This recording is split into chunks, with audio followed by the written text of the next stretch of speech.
A'udzubillahi minasyaitonirrajim. Bismillahirrahmanirrahim. Assalamualaikum warahmatullahi wabarakatuh. Balik lagi dengan Dr. Bobet, healthcare expert. Sudah 10 tahun saya bekerja di bidang ini dengan MBA, CFA, dan CPD HTS expertise. Kalian sama sekali, kecuali memang tadi mau eksekutif, one stop service, ada kursi pijatnya, ada bioskopnya, itu monggo. Kalau targetnya non BPJS, kalau BPJS ya dihitung kan klaimnya 190.000 maksimal, indirect costnya nggak masuk nanti di mana di situ ya, sesuai standar BPJS kan ada standarnya sendiri, ruangannya harus berapa, rawat inap krisnya harus berapa, itu Bapak Ibu sudah sangat paham ya per BPJS-an. Yang kedua adalah waktu kedatangan dokter praktek. Nah ini penting Bapak Ibu, ini harus dicatat. Cuman kadang jadi isu ini, kok saya praktek diawasin. Ini bicaranya nanti ke lin dok. Di linnya bagaimana? Kalau dari depannya itu sudah nggak lin, nunggu sampai obat datang itu udah nggak lin karena habis di depan. Jadi nanti mungkin ada yang protes, saya praktek di mata-matain, datang jam berapa, di jam berapa. Ya kita persuasif saja bagaimana komunikasinya. Ini pakai Google Sheet bisa, pakai kalau udah CMRS-nya canggih itu bisa gitu kan. Jadi mata-matanya ya perawat rawat jalan. Ini ya kenapa ini mau menyebabkan nggak lin? Karena kalau misalkan yang satunya nanti datangnya telat, harusnya jam 10 sampai jam 12.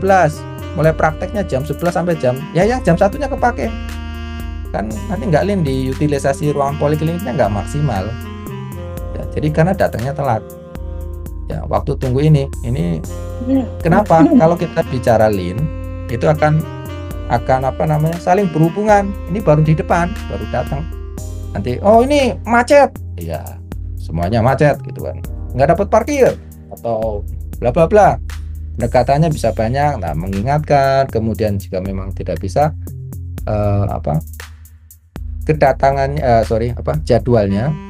yang mengikuti kedatangan, jadi jadwalnya dirubah. Nggak bisa tuh karena habisnya nyangkut di rumah sakit lain ya, seninya nanti harus ada yang ngalah antara jam kedatangannya atau jam praktek di schedule-nya, di jadwalnya harus ada yang ngikutin biar ke belakangnya itu enggak inefisiensi ya. Jadi ini akan nyambung ke utilisasi tadi.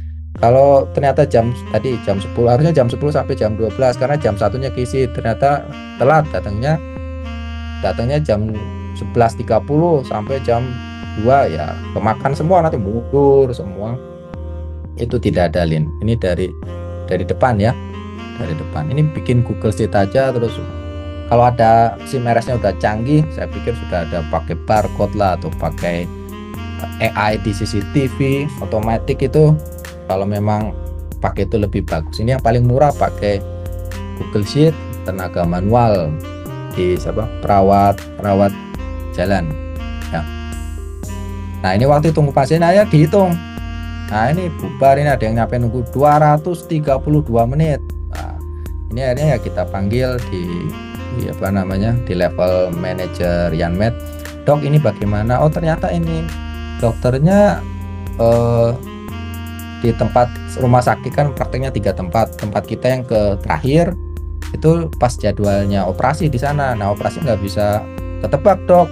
Oh ya udah bagaimana dok, apa jadwalnya dia pindahkan atau tempatnya dipindahkan. Jadi jadwal prakteknya mengikuti kedatangan.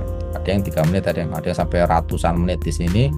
Ini nggak lin, nanti nggak lin ke belakang kesananya karena akan ada bicara obat, beda bicara kasir segala macam. Ini bikin pakai Google Sheet biasa bisa. Kalau CMRS-nya biasanya CMRS sudah ada juga, tinggal di input. Kalau di rumah sakit ini masih manual ya, jadi menghitung pakai CMRS-nya kadang tidak tersedia. Jadi kalau CMRS-nya canggih sudah ada modelnya, lebih menguntungkan. Nah ini unit cost Bapak Ibu. Jadi unit cost ini sangat penting untuk kita bicara lean, karena kalau misalkan tidak bisa unit cost ini itu kan sudah banyak saya share sekarang ini ya, yang ininya yang kita kerjakan. Nah ini Bapak Ibu, kalau kita tidak bikin unit cost, saya pikir sudah banyak topiknya. Kita tidak bisa bicara lean ya. Kalau ini contohnya gizi, kalau tidak bisa bicara unit cost, kita tidak bisa bicara lean karena fundamentalnya di sana. Jadi unit cost itu ya sangat penting sekali. Cost drivernya dari mana? Ini bisa mau nggak mau, suka nggak suka dibikin. Ya bikinnya nggak copy paste dari bikin satu-satu di nol, kayak nasi bubur pagi berapa jumlahnya nih, jadi berapa ininya, ayam bumbu laba tarifnya berapa. Susah kalau misalkan kita tidak bicara unit cost, tidak ada yang instan. Kalau kita mau bicara lean, nanti saya tampilkan yang global budgeting. Rumah sakit ini itu bisa menghasilkan EBITDA berapa ya. Jadi inventorinya itu kan tadi ada bicara just in time ya Bapak Ibu, just in time. Contohnya di gizi ini, kalau just in time dia nyetoknya kebanyakan, ayamnya atau berasnya numpuk di sana, ya inventorinya bengkak, nanti EBITDA-nya ketarik ke inventory ya. Jadi nggak bisa kalau nggak bicara unit cost.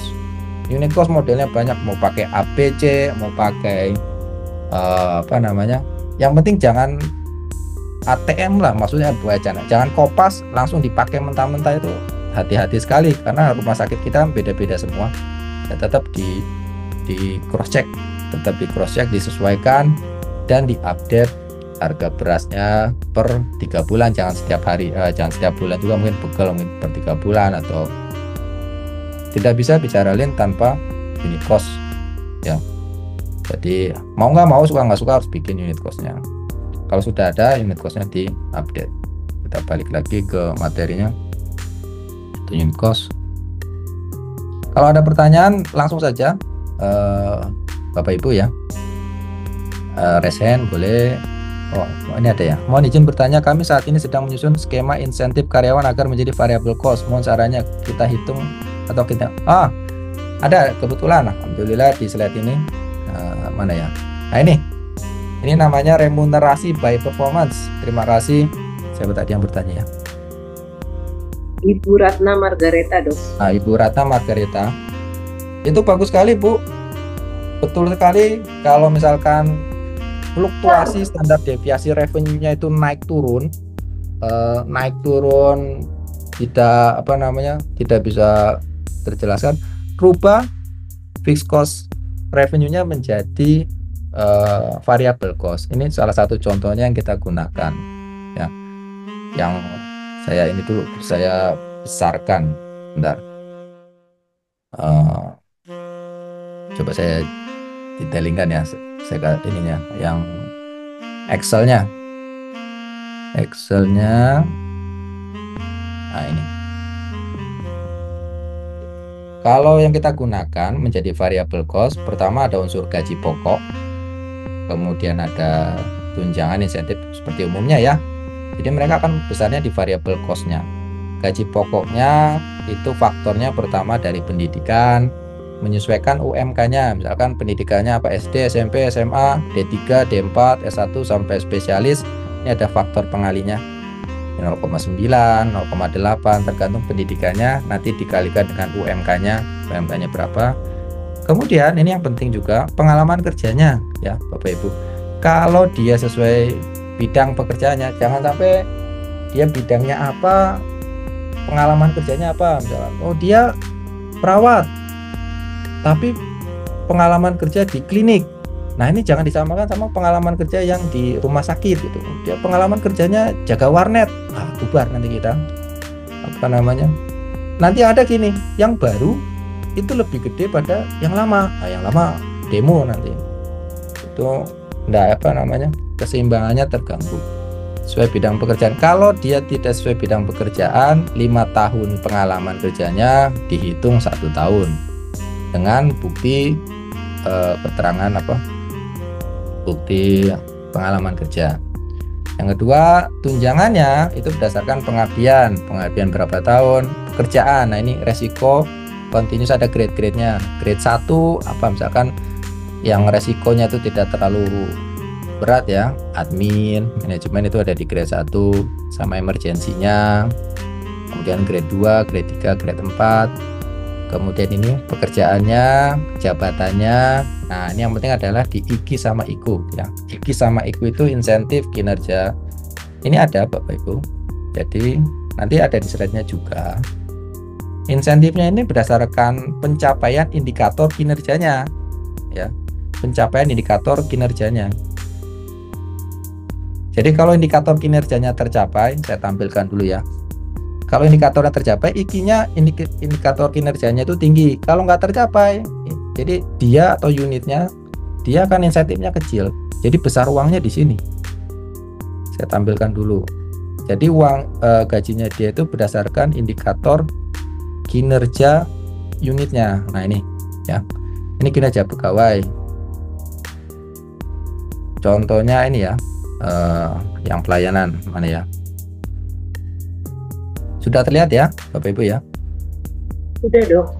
Ya, jadi ini ada OK misalkan, indikator kinerjanya apa, definisi operasionalnya apa, standarnya apa, data monitoringnya apa, periodenya. Ini kalau nggak tercapai, dia akan mempengaruhi si ininya, uangnya. Kalau standarnya, kinerjanya standar, pencapaiannya segini, dapatnya segini. Ini tinggal diatur sendiri sesuai kemampuan keuangan rumah sakitnya. Jadi kalau pas bornya gede, kinerjanya bagus, insentifnya gede. Pas bornya kecil, nggak ada pasien, dapatnya sedikit gitu. Jadi mempengaruhi di sana. Tapi kita kaitkan dengan kinerja, sekali lagi remunerasi by performance ya. Karena apa? Biar kinerjanya stabil, pasien naik turun juga kita nggak terlalu boncos. Itu mungkin nanti sudah ditanyakan ya. Untuk menghitung unit cost apa harus pakai pihak akademisi atau pihak ketiga Dok? Saran saya kalau internal bisa, itu pakai internal saja. Filenya nanti insya Allah saya sharekan di grup ya, silakan digunakan. Silakan monggo saja. Kita di sini ya, tadi kayak Adi Widya, wadah amal ibadah pengetahuan, insya Allah misinya berbagi. Tapi Bapak Bapak Ibu, Bu Ratna nanti di sesuaikan lagi dengan rumah sakitnya, karena mungkin di tempat saya, di tempat kita berjalan, di tempat Ibu harus dicoba perlu disesuaikan ya. Untuk menghitung unit cost apa harus pakai akademisi atau pihak ketiga? Saran saya pakai yang praktisi aja gitu, karena kalau misalkan pakai akademisi kita punya, saya nggak mau diskreditkan siapapun tapi yang biasanya kalau dia orang lama di sana, dia tahu kalau masak bubur ini wortelnya cuma setengah cukup Dok. Cukup, ya cukup, sudah. Jadi bisa dihitung. Yang diinvestasikan adalah waktu sama pegelnya, soalnya banyak banget. Itu memang mau nggak mau harus ditungguin, ditongkrongin. Jadi bikin unit cost 1 unit itu 2 bulan, 1 bulan sendiri. Kalau misalkan nanti pakai pihak ketiga, dia cuman narikin ke atas, misalkan global budgeting ke atas, dipecah sama dia pakai proporsi. Nah itu realistiknya itu kurang ya, nggak terlalu ini, karena modelnya gini, biayanya itu dinaikin ke atas, terus pakai sebaran proporsional, pakai perhitungannya si pihak tersebut, nggak terlalu real di lapangan gitu ya. Itu jadi disebar sama dia indirect cost-nya, cost drivernya, terus disebar. Kalau indirect cost oke, tapi pas direct cost-nya ini mungkin nggak terlalu representatif ya. Yang harus diinvestasikan adalah waktu dan pegelitas lah bahasanya. Pegelnya wah itu makanya agak sedikit rontok rambut saya, yang kerjanya begini-beginilah. Makanya itu memang harus ditungguin, dihitung kepala unitnya ya, dicek tuh tiap minggu, tiap hari, udah selesai belum, karena pegelitas. Lanjut ya. Oke, sami-sami ya Pak. Sampai mana tadi? Sampai mana ya Dokter Widya? Lupa saya. Di slide. Nah, sampai sini Panik dok, kok. sampai unit.